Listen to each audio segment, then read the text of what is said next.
Welcome back to KarnaIdeas.org. Today we're going to be continuing with our series, Dumbfounding Definitions, Dizzying Distinctions, and Diabolical Doctrines, a series sorting through some of the jargon of philosophy. In this video, we're going to be answering the question, what is toxic masculinity? Now, toxic masculinity is not generally defined in many philosophical contexts, though it's certainly used by philosophers. And so what we're going to try to do here is offer a range of different philosophical definitions that someone could mean when they say toxic masculinity, because it seems to me often a lot of the disagreement comes from people using different definitions but not actually understanding the definitions that they're using. So, before we get started, this is a controversial topic. As a skeptic, I am not going to argue for one of these interpretations. We're simply going to examine a range of different definitions, including definitions that say that toxic masculinity is nonsense, it doesn't even exist, and look at what someone who uses each of those definitions is committed to.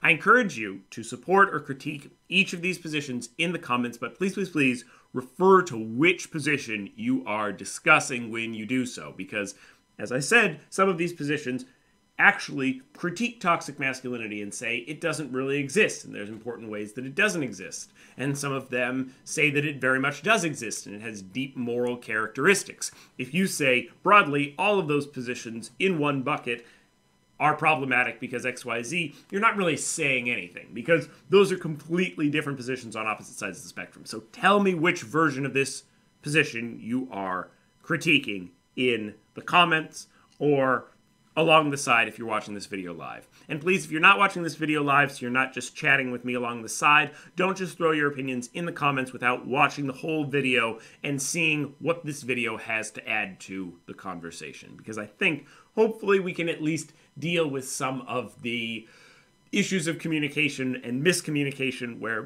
one person's saying this phrase and meaning one thing and another person's saying this phrase and meaning something else. I'm not saying we'll deal with all the issues here because a lot of them are intractable, but at least we'll be able to see what those intractable issues are. So, with that said, let's go. So, generally when someone claims that a particular trait or action is a product of quote-unquote toxic masculinity, they're really making three claims. The claim that that trait or action is masculine, or gendered as masculine in a particular society or cultural context, and we'll look at exactly what that word means. That it's morally wrong and therefore toxic. Toxic is just kind of a catchy way of saying that there's some moral thing here, that this is wrong in some way. And that there's some connection between those two characteristics, that in some way the masculinity of it is making that particular trait or action toxic or morally wrong or problematic. We'll briefly look at the first two claims before examining the different definitions that arise from the third claim. So the third claim is what's interesting here, because you can pick out a particular action and say, this action is masculine and this action is immoral. But you're not saying something really interesting until you're saying that there's a connection between those two, that in some way being masculine causes it to be immoral, or that being immoral makes it more likely to be masculine in some way. What is the connection drawn between the morality of a particular action and the gender that's associated with it? That's where the questions lie, and that's where these definitions are going to get interesting. So we'll go through the first couple pretty quick. First, let's look at masculinity. This is often defined as the set of characteristics that are expected of men or which define the male gender role in a particular culture at a particular time. While there's often overlap between cultures and time periods, there are a number of characteristics which are very culturally specifically gendered. So what do I mean by that? I'm saying that in some cultures, growing specific crops is considered very masculine, and it would be strange to see a woman growing those crops. The gender role of being a man is closely associated with growing those crops in those fields, while growing other crops is considered very feminine and very female-coded. While in other cultures, no such characteristics exist. In some cultures, being very emotional is a masculine trait. In other cultures, being very emotional is considered a feminine trait. I'm not going to get into any questions of biology or whether particular cultures are more closely aligned with things that might relate to biology. All we're saying here is, where do cultures put those gender roles? Right? So the point of this is that while there may be a great deal of overlap between cultures and time periods, those traits that are considered masculine or feminine are still defined by a particular culture in a particular time. And so that's what we're talking about when we're talking about masculinity. We're talking about those set of characteristics or actions that are defined as kind of what men should do or what are generally expected of men for a particular culture in a particular time. Now, the second moral claim, toxic, has a negative connotation. As I said, this phrase is generally just used because it has that negative connotation. I don't think we need to specifically unpack deeply what we mean by toxic here, beyond that this is something that is saying that this particular trait or action is in some way morally wrong or problematic. Like I said, this part of the claim isn't the interesting part. The interesting part is that unwritten third claim that there's some connection between masculinity and this toxicity or moral part. So with that said, let's get into some definitions. So the first definition we're going to look at 7 in total, is I'm going to call universal toxic masculinity. This is the claim that all masculine traits or actions in a particular society are immoral. This is a very strong position, and it's hard to justify. But it seems to me that there are at least some people out there who hold this claim. However, this is why we have 7 different claims, because not everyone that thinks toxic masculinity exists holds this claim. But I think there are some people out there who may actually hold this position. So this position basically says that all of these traits that are associated with masculinity are problematic. People who hold this position are committed to the claim that anything in their culture which is associated with masculinity is in some way immoral. And they argue that it is their masculinity, the masculinity of those things, that in fact makes them immoral. Or they might just argue that it's by coincidence that these immoral things happen to be aligned with masculinity, but as a matter of fact, those things are immoral. Some traits, which are often coded as masculine, may be intuitive to many people as being immoral, such as maybe violence or aggression, but others, such as independence or initiative, which are coded as masculine in many societies, are harder to defend as always immoral or negative. So while this position is kind of simple in the way that it states it, it is also very, very difficult to defend, I think. And I think few people are going to find it very intuitive. So simple to state and maybe intuitive to some, but I think a lot of people are going to find issue with this and say that there are some masculine traits that are generally good, and they might object that even some of those traits that we might in some situations find not as good or think, maybe not, they're not always going to be bad, which will bring us to partial. So the next definition we go into is partial toxic masculinity. So this is if you think that universal toxic masculinity goes too far, but you still think there's a connection between toxicity and masculinity, you might hold partial toxic masculinity. Now, partial toxic masculinity says that you think there's a subset of masculine traits or actions which are immoral, and a subset which are not. Depending on which traits are chosen as immoral, this may or may not address the objections from the previous definition.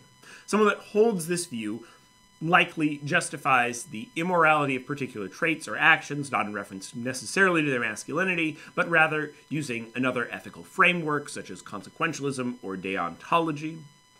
They may instead say that the only reason that these traits and actions are proliferated or valued, despite their immorality, is because they're encouraged by a particular gender norm. So with partial toxic masculinity, there's actually a wide range of positions here that could fit here. You could be anything from thinking that all masculine traits except for one are inherently immoral, so just barely a little bit less than that universal position, all the way down to thinking that there is one specific masculine trait which is immoral, and every single other masculine trait is completely fine and moral.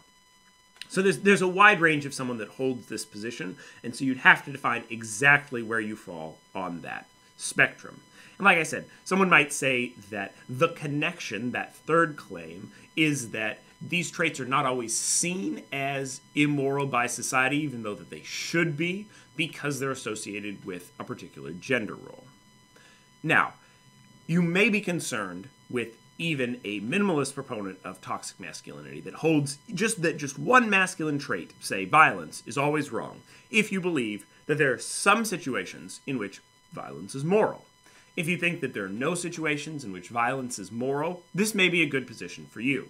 But if you're concerned with that, if you say, well, maybe there are some situations where violence is ethically warranted, or that there are some situations in which any masculine trait is ethically warranted, then you may shy away from this position and have some concerns with it. So, with that out of the way, let's go to our third position. I'm going to call this reinforcing toxic masculinity. Perhaps you think that it is not something about the traits themselves which makes them immoral, but rather their relationship to reinforcing gender norms. If a particular trait or action pressures or forces others to conform to a particular gender norm, then it is toxic. This means that we can have both toxic masculinity and toxic femininity. Toxic masculinity would be masculine actions or traits that pressure others to conform to masculine or feminine gender roles, such as pressuring other men to be violent or aggressive by goading people into conforming to those traits, or by violently forcing women to solely obey their husbands, and so on and so forth. So, using the masculine trait of violence or aggression, not just in general, but specifically to force others to conform to using violence or using aggression. Under this view, toxic femininity would be expressed when someone uses feminine traits to reinforce gender norms in a similar way, like using a close relationship with someone to guilt them into conforming to a gender role. Either a masculine gender role or a feminine gender role, by using that guilt or that connection, which is where the relationship is often considered a feminine trait and having those close relationships, but using that relationship to force someone to conform or lead someone to conform to a gender role, that would be kind of the toxic femininity side of it. So what's at issue here is not necessarily any individual trait is morally wrong, but rather the use of that trait to limit others' freedom to choose how they act by trying to force them to conform to gender norms. Note that this version avoids the critique that there are some situations in which violence or aggression is good, since gendered traits are only seen as toxic when forcing others to conform to gender norms. Also note that this position does not say that conforming to gender norms is inherently bad. Rather, pressuring others to conform to them through the use of gender norms is the issue. So, this position doesn't say necessarily that choosing to conform to a masculine gender norm or conform to a feminine gender norm is inherently bad for a man or a woman, but rather that you limiting others' freedom or liberty by forcing them to conform to a gender norm is the problem, and that's what's at issue. This might be underpinned by a notion of freedom or autonomy being important, so I could see this position being sympathetic to people that believe that everyone should have their own right to decide their own situation and not impinge on others, and that the problem with gender norms is not that those norms exist in any way or that certain people follow those norms, but rather that people use those norms to pressure others to follow them. If you value personal autonomy, you might take ethical issue with someone else pressuring or forcing you to conform to a particular set of norms based on your gender. Your opinion on this interpretation will likely hinge on your opinion on the ethics of gender roles. If you think that people should conform to gender roles and that that's a hard ethical statement, you're likely going to find this definition unconvincing because you think that, in fact, maybe we should use gender traits to pressure others to conform to gender roles because that's actually the ethical thing to do, and falling outside of a gender role is immoral. But if you think that gender roles themselves are the issue, this might be more convincing. So, we're going to get down to this, and this also is going to play a role in the last 4 definitions that we look at. A lot of where you fall on these may fall on whether or not you believe that men should conform to masculine gender roles and women should conform to feminine gender roles. All right? With that, let's take a look at 2 more positions relative to virtue ethics. So, before we get into this, let's talk a little bit about virtue ethics. So, virtue ethics basically says that a virtue lies at the mean between 2 vices. So, if you are courageous, it means that you have the right amount of that trait that's not so brash that you would be considered too brash or dangerous, wildly risk-taking, but also you don't have so little kind of brashness or courage that you end up at cowardice. So courage is finding that good mean of not being ridiculously risky, but also not being so risk-averse that you don't take chances. So this next position we're going to look at uses a similar framework. Since we're talking about the ethics of particular traits, virtue ethics in terms of all of the ethical frameworks that we have seems to be a really good frame to analyze this term. Using the virtue ethics framework, excessiveness or deficit of any characteristic is a vice or a problem. In this framework, toxic masculinity would be the vice of being excessively masculine, while toxic femininity would be the vice of being excessively feminine. In the way that courage could be defined as the virtue between the vices of brashness and cowardice. In this definition, neither gender role is particularly immoral. Rather, it is the excess of any one trait that's problematic. So, being violent isn't the problem, it's being excessively violent, or being violent to an excessive degree, or not falling within that happy mean of what you should be in terms of violent. As in, maybe being violent only in certain situations in which they warrant it. That's what a virtuous person would do. There are 2 versions of this. The first one we're going to call permissive virtue ethics. This claims that an excess of masculinity or femininity is immoral for anyone, male or female, but there are a range of permissible levels of masculinity or femininity in between. For those that think people should conform to gender roles, this view will still be unacceptable. So let's look at a bit of a scale to kind of visualize this. So we have toxic masculinity on one end, toxic femininity on the other hand. This side is more masculine, this side is more feminine. For this view, there's kind of this permissible chunk in between for anyone. Anyone can be on the spectrum in between one end and the other end, where they're maybe can be more masculine, they can be more feminine, they can be somewhere in the middle. What's impermissible under this framework of permissible virtue ethics, toxic masculinity, is being too masculine, going too far into the vice of toxic masculinity, or being too feminine, going too far into the vice of toxic femininity. So here it's defined as kind of just an excess of masculinity is a problem. A less permissive version of this might claim that there is a correct level of masculinity for men and a correct level of femininity for women. Those that hold this view might claim that masculinity or femininity is toxic when it is in excess of this permissible mean. We'll call this targeted virtue ethics, toxic masculinity. This is the only view which offers some definition of toxic masculinity, which would be acceptable to people who believe that it's unethical for someone to move outside of traditional gender roles, but would be objected to by those who argue for gender equality. This is because, in this view, men and women are held to different standards or means, though either standard can become toxic. So, an objection to this view might be that it's unequal or unbalanced, that you're holding different people to different standards or requiring different people of different things of different individuals, and that that's unfair or unethical for some reason. Or someone might argue that there is no important difference between men and women and we shouldn't hold them to different standards. Putting that aside, though, the view is arguing basically that there is a happy mean for men and a happy mean for women, and in moving outside of that mean, either can become toxically masculine or toxically feminine. So let's take a look. So we have our scale again, toxic masculinity, toxic femininity with our scale here.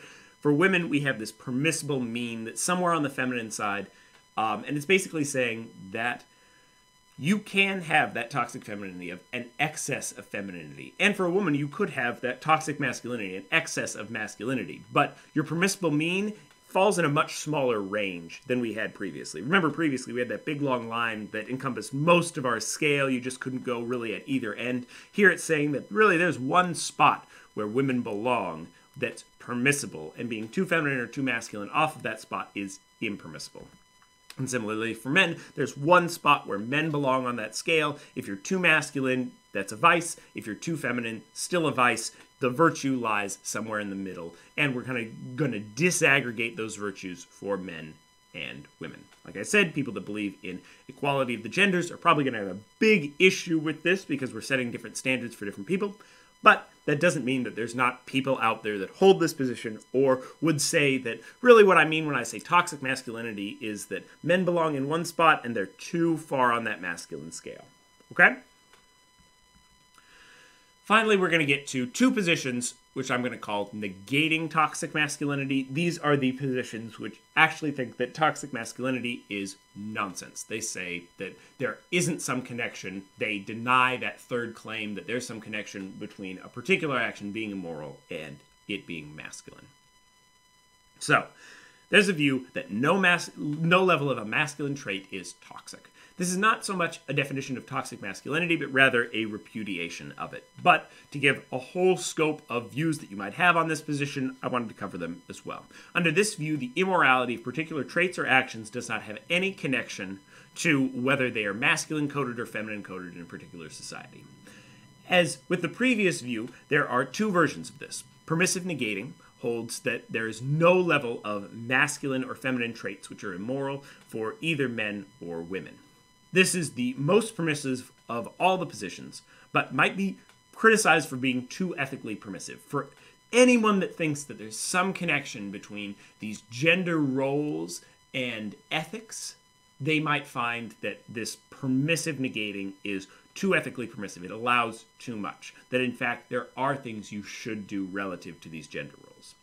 Targeted negating, on the other hand, holds that there is no level of masculine traits, which is too excessive for a man to hold, nor any level of femininity that is too excessive for a woman to hold. But there's a minimum level of masculinity that a man should hold and a minimum level of femininity that a woman should hold. Note that these views may still critique particular traits. They're simply committed to the claim that the immorality of that trait or action has nothing to do with it being coded as masculine or feminine in certain ways. So let's take a look at this. So we have masculinity at one end, femininity at the other end, more masculine, more feminine, same as before. But note that these aren't vices now. They're just general ends of the spectrum. For the permissible view, we just have a line with arrows at either end. Anything is permissible in terms of levels of masculinity, levels of femininity. So permissive negating view says that there's no toxic masculinity because any level of masculinity is permissible for anyone, man or woman. And there's no level of femininity that is impermissible for anyone, man or woman. So we're going to call that permissive negating. The other view would say that we have a certain level that's permissible, and anything above that for men is acceptable. So as a man, you can be this amount of masculine or more, and that's acceptable, but not being masculine enough, that's ethically problematic. And a certain level of femininity that's acceptable for women, and you can be more feminine than that, but not less. So that's that kind of hard stop to those lines. The targeted negating is saying that this area in the middle is what we're concerned about ethically, but being above this point for men or above this point for women, that's acceptable. Now, clearly, people are going to have issues with each of these positions in terms of permissive negating. People might be concerned that maybe there is some ethical connection between these two things. With either position, someone might say that, you know what, maybe being too masculine or being too feminine is actually really problematic morally for X, Y, or Z reasons. In terms of targeted negating, people might say that, you know what, some level of balance should be acceptable, and they might bring the critiques that we saw with the targeted virtue ethics positions, which said something along the lines of we shouldn't hold men and women to different standards, and we value equality in some way in terms of our ethics. So I'd say all of these positions have their own issues and are going to have people that object to them. But hopefully that provides you with a bit of a scope and framework of 7 different positions relative to toxic masculinity. It also should be noted that while these last 4 positions are somewhat mutually exclusive, you might hold some of these positions in conjunction with particular positions from the first half. So you might think that permissive negating in saying that there's no level of masculinity or femininity that's toxic, but in terms of that reinscribing position, you might think that, well, but if you're using that masculinity to force others to conform to those gender norms, then that's problematic. So it's not the level, but something else. So you might hold some interesting combination of positions from the second half and positions from the first half. You might say that particular traits, that I'm going to stand permissive negating on those, but other traits, I think that there's a certain level that could be toxic. So some version of that kind of partial toxic masculinity along with permissive negation. You can combine these positions in interesting ways, trait by trait. These last 4 positions are going to pretty much be mutually exclusive, though. So that's what we're looking at. So in summary, we have universal toxic masculinity, which claims all masculine traits are immoral. A simple position, but I'd argue very difficult to defend. Partial toxic masculinity, some masculine traits are always immoral. Depending on exactly what that looks like, it's going to be harder or easier to defend. You might be saying that only this one really specific trait is immoral. It can be easier to defend. If you're saying that almost every trait is immoral, it's going to be a lot harder to defend. Reinforcing, I said reinscribing earlier, reinforcing toxic masculinity says that it's only when you're using those traits to force others to conform to gender norms or gender roles that they're immoral, but when you're simply embodying or using those traits as yourself, it's fine. In my mind, that view appeals to people that care a lot about freedom or care a lot about the rights of the individual, but would be problematic for people either that believe that we should be conforming to gender roles or who believe that all traits in a particular gender categorization are immoral. Permissive virtue ethics, basically the appropriate level of masculinity and femininity for anyone is in between a certain level of toxicity on one side and toxicity on the other side.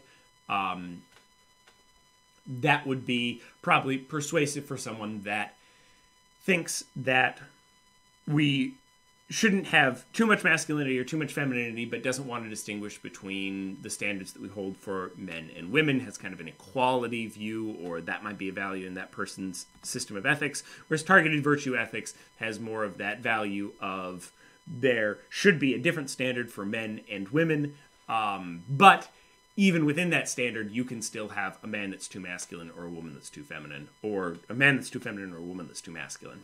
So that targeted virtue ethics is going to kind of disaggregate those two options and not allow for that same equality that we saw in the other positions, but will allow for people who think that gender roles should be followed while still giving a description of what toxic masculinity is. Then if you don't think toxic masculinity or femininity exist, you might be permissive negating, which is that any level of masculinity or femininity is permissible for anyone. Note that this position doesn't necessarily say that violence is good in all situations, just that when violence is bad, it's not because it was masculine in some way, but rather because of some other ethically salient characteristic of it. And targeted negating the idea that men should have at least a certain level of masculinity and women should have at least a certain level of femininity, but there's no max value for either of those. Whew.